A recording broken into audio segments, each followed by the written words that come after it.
കോൺഗ്രസ് പ്രവർത്തക സമിതി യോഗം ഡൽഹിയിൽ ആരംഭിച്ചു. വനിതാ സംവരണ ഭേദഗതി ബിൽ, FCRA ഭേദഗതി, പശ്ചിമേഷ്യൻ സംഘർഷമടക്കമുള്ള വിഷയങ്ങൾ യോഗത്തിൽ ചർച്ചയായി.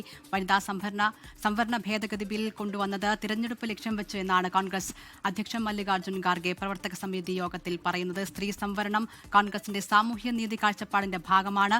പ്രതിപക്ഷവുമായി ചർച്ച ചെയ്ത് പാർലമെന്റിൽ സ്വീകരിക്കേണ്ട നിലപാട് തീരുമാനിക്കും എന്നും മല്ലികാർജ്ജുൻ ഖാർഗെ വ്യക്തമാക്കി. PR അരവിന്ദ് ഡൽഹിയിൽ നിന്ന് വിവരങ്ങളുമായി ചേരുകയാണ്. അരവിന്ദ്, യോഗം അവസാനിച്ചിട്ടുണ്ടോ? എപ്പോഴേക്കൊരു ഔദ്യോഗികമായൊരു നിലപാട്, പരസ്യമായൊരു പ്രഖ്യാപനം ഇതിൽ കോൺഗ്രസിന്റെ ഭാഗത്തു നിന്നും ഉണ്ടാകും?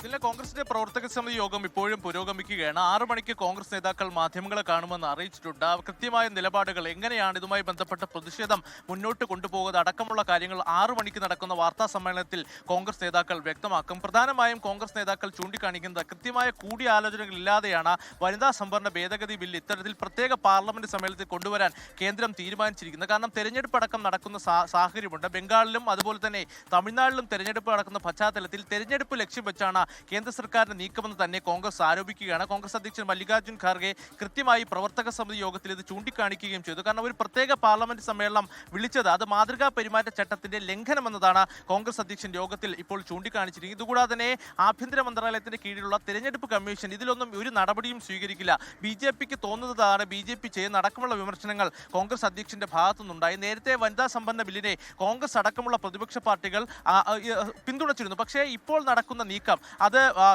BJPയുടെ ഗൂഢാലോചനയും അതുപോലെ തന്നെ ഇതിന് പിന്നിൽ പല ലക്ഷ്യങ്ങളുണ്ട് എന്നതാണ് കോൺഗ്രസ് ആരോപിക്കുന്നത്. കാരണം മണ്ഡല പുനർനിർണ്ണയം അടക്കം നടക്കാനുള്ള സാഹചര്യങ്ങൾ നിലനിൽക്കുന്നു. അതുകൊണ്ട് തന്നെ ബംഗാൾ തിരഞ്ഞെടുപ്പ് കഴിഞ്ഞ് ഈ മാസം 29-ന് ബംഗാൾ തിരഞ്ഞെടുപ്പ് കഴിയും. അതിനുശേഷം പ്രതിപക്ഷ പാർട്ടികളെ വിളിച്ചൊരു സർവകക്ഷി യോഗം നടത്തണം. അതിൽ കൃത്യമായ കൂടിയാലോചനകൾ നടത്തിയ ശേഷം ഈ ബില്ലുമായി കേന്ദ്രം മുന്നോട്ട് പോകണമെന്നതാണ് കോൺഗ്രസ് ഇപ്പോൾ ചൂണ്ടിക്കാണിച്ചിരിക്കുന്നത്. കൃത്യമായി മാതൃകാ പെരുമാറ്റച്ചട്ടത്തിന്റെ ലംഘനമാണ്. അതോടൊപ്പം തന്നെ തെരഞ്ഞെടുപ്പ് ലക്ഷ്യം വെച്ചാണ് ഇത്തരം ഒരു നീക്കമെന്നത് ഇപ്പോൾ കോൺഗ്രസ് ചൂണ്ടിക്കാണിക്കുന്നു. എന്തായാലും 6 മണിക്ക് നടക്കുന്ന വാർത്താ സമ്മേളനത്തിൽ തുടർ പ്രതിഷേധ പരിപാടികളും പാർലമെന്റിൽ സ്വീകരിക്കുന്ന നിലപാടടക്കം കോൺഗ്രസ് വ്യക്തമാക്കും. നേരത്തെ മറ്റ് പ്രതിപക്ഷ പാർട്ടികളും സമാനമായ നിലപാട് സ്വീകരിച്ചിരുന്നു. CPM പോളിറ്റ് ബ്യൂറോയുടെ ഒരു പ്രസ്താവനയെല്ലാം ഇതുമായി ബന്ധപ്പെട്ട് വന്നിരുന്നു. കാരണം മണ്ഡല പുനർനിർണ്ണയവും സെൻസസിൽ നിന്ന് വേർതിരിച്ചുകൊണ്ട് വനിതാ സംവരണം നടപ്പിലാക്കണമെന്നതാണ് CPM പോളിറ്റ് ബ്യൂറോ അടക്കം ആവശ്യപ്പെട്ടിരിക്കുന്നത്.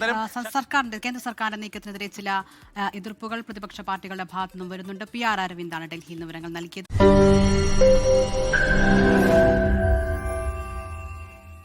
ലോകത്തെവിടെയായാലും ഏത് സമയത്തും 24 വാർത്തകളും ഓഗ്മെന്റഡ് റിയാലിറ്റി പാക്കേജുകളും എക്സ്പ്ലെയിനറുകളും വിശദമായി കാണാൻ ഞങ്ങളുടെ YouTube ചാനൽ നിങ്ങൾക്ക് സബ്സ്ക്രൈബ് ചെയ്യാം.